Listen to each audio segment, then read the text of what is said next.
gentlemen, and welcome back to your favorite news channel, The Globe. Today was like no other day in Messina, Italy. In today's segment, we have more breaking news of all the commotions happening at Leonato's house. To update all the viewers about the story who just joined us, it was known to us that Don Pedro, the Prince of Aragon, and his fellow comrades had recently returned from battle and were staying as guests at the governor's house. Leonato's daughter, Hero, was arranged to marry Count Claudio, who is Don Pedro's comrade. But on the day of the wedding, he had refused to marry her and publicly shamed her. She was accused of cheating on him with another man, which both the Count and the Prince say they witnessed. Also, not to mention the constant battling between Count Benedict and Beatrice has also seemed to diminish. Let's see what our news reporters have to tell us more about this story. Shortly after the story wedding ceremony, Hero, Governor Leonato's daughter, was pronounced dead due to the shock of her accusations. It has come to be known that Leonato is still very upset and furious about what happened at Hero's wedding. People said they overheard Leonato and Antonio, Leonato's brother, wanting to seek revenge, but were too old to fight Claudio and Don Pedro. The prince and Claudio were told of Hero's death, but still did not show any regret. To seek true revenge for her cousin's false accusations, Beatrice sent Benedict to challenge Claudio to a duel. Benedict agreed because he also thinks Hero was wronged, but primarily to show Beatrice how much he loves her. But it wasn't until Dogberry, the town constable, entered the scene that things began to clear up. Dogberry announced Borachio and Conrad as being guilty for making Claudio and Don Pedro think that Hero cheated. From Borachio's confession, everyone learns of Hero's innocence, and that the mastermind behind this whole plotting was Don John, who had fled the scene. Claudio and the prince felt extremely guilty for causing Hero's death, and had begged Leonato for forgiveness. Leonato told Claudio that he must mourn Hero's death and marry his niece if he wants to be forgiven. Later last night, Count Claudio and Don Pedro were spotted arriving at the monument to perform a public mourning for Hero. Claudio, looking remorseful, read his epitaph. He declared Hero's innocence and hung it up on her tomb. This morning, at the house of Leonato, the prince and Claudio arrived for the ceremony.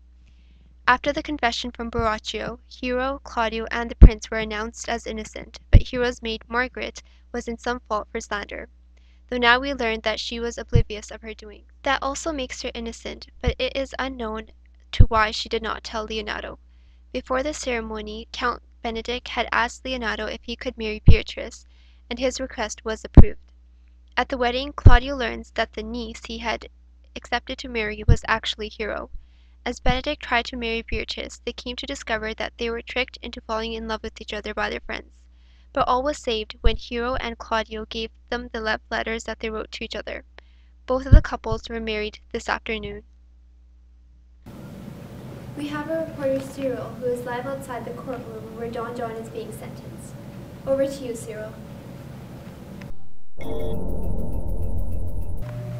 Right now, I'm currently standing outside the courtroom where Don John is being sentenced. Sources are telling us that he may be sentenced to 10 years for slander. Oh no. Hey, Don John, how do you feel about sentencing? Leave me Do you alone. regret actions? Please tell us!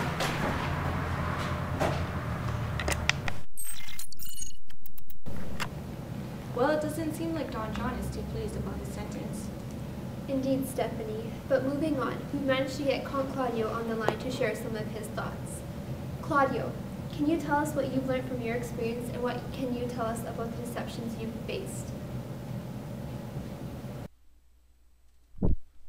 There are many forms of deceptions, but the important thing is to identify them and be able to react to them rationally and logically.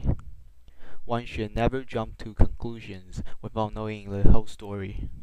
Also, look at your sources of information and determine whether they are reliable or not, and never do or say anything when you are emotionally unstable, because you may end up regretting your words. My regret for accusing Hero is similar after I found out the whole truth of Don John's plotting. If deception is made for good intentions, then it may be harmless, but when it is made with bad intentions, it can be very harmful. Hero's death was meant to deceive everyone, especially me, but at the end, this deception was harmless because it was meant to gain her honor and respect back. Leonardo was clever to deceive me into marrying his niece, who was Hero's supposed look-alike, which again was harmless deception because it was plotted to reunite Hero and I. Thank you, Claudio, for joining us today. Well, that is all we have for you viewers today, but we'll keep you updated on the latest news. May you all have a wonderful day, and we'll see you next time on The Globe.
Achieved with CryEngine 3.